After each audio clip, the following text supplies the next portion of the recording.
Hey guys, this is part 3 video. If you watched part 2 and it didn't make sense to you, I did try to clean up number 5 a little bit, see if this makes a little bit more sense.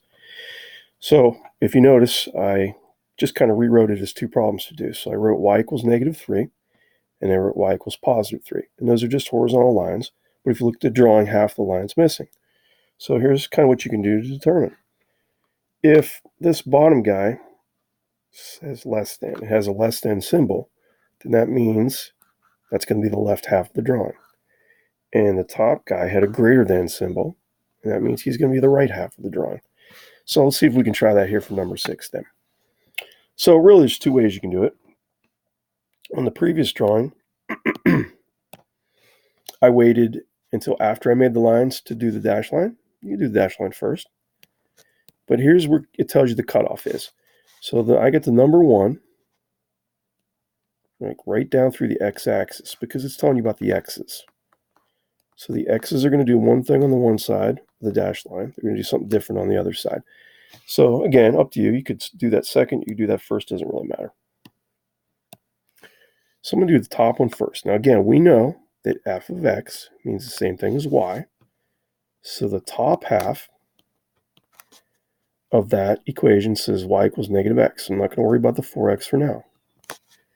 And I also know, since it says x is less than 1, that's going to be the left side of my drawing. Well, the last problem had a pair of horizontal lines or constant functions. This is actually y equals mx plus b. This is just a regular old linear equation. So I know I got a slope of -1, and I know that I got no number on the end, or 0. So I can just go ahead and draw, hey, here's my y-intercept of 0. So like I would normally draw this guy. And my slope of -1 means I would go down 1 and over 1. And again, we could always go the other direction. We could go up 1 and over 1 as well. Okay, now I'm not going past this dot right here because we just got done saying that I want to draw left of the dashed line and left only. So it's part of a linear equation. So in other words, it doesn't go all the way across the drawing. It just quits right there. Now here's something we can do now. We can do it later. I usually do it later, but let's take care of that. So I just got done doing this top portion of the problem. There's no equal to with that less than symbol. And back when we did number line graphs, if you have an equal to, like this bottom guy, which we'll get to in a minute, so I would want a closed circle for that one. But for this one, right on that dashed line of 1, I need an open circle. So that was a terrible open circle. Please imagine that's an open circle. So no equal sign, open circle. So when I do my second half, my other drawing, I'm not going to have any open circles. So let's do that. Let's do the other half. Well, I like separating them. The bottom half of that equation says y equals, and there's a 4x. And it did say x is greater than or equal to 1, which means I'm drawing that to the right. That's the right half of my drawing. Well, again, just like y equals mx plus b. So here's my slope of 4 over 1. There's no number on the end. So again, I'm going to start at 0. Now, because I have noticed that the erase feature on this doesn't work that good, I'm just going to kind of tap right there, but not actually draw anything or try not to.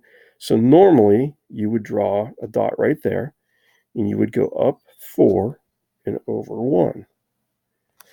And I really wish that I had made a bigger graph, because if I want some more dots, I would have to go up 4 and over 1 again. So I'm going to do something that you should never do. Of course, now you're going to have graph paper, and you could certainly make the graph as big as you want. I'm going to go up, pretend 2, pretend 3, pretend 4, and go over 1. So imagine I had a much bigger graph, and I would have ended up there. All right, so normally you would have connected this dot and this dot and this dot clear down here, but I can't go to the left of that dashed line. That's my cutoff. So the piece of the graph that gets drawn on the right is the y equals 4x guy, which is that guy. So there you go, we're done. So I've got a dashed line, I've got a cutoff spot. One piece, the blue piece, is to the left, and one piece, the orange piece, is to the right. And that's it. It's not the easiest thing on earth to do, but I think if you draw the dashed line and you just treat it like two separate problems, and just remember it doesn't go all the way across, you should be all right. All right, I believe that was the end of the notes. In fact, it is. All right, well, folks, you know what? Have a great day, and thanks for watching.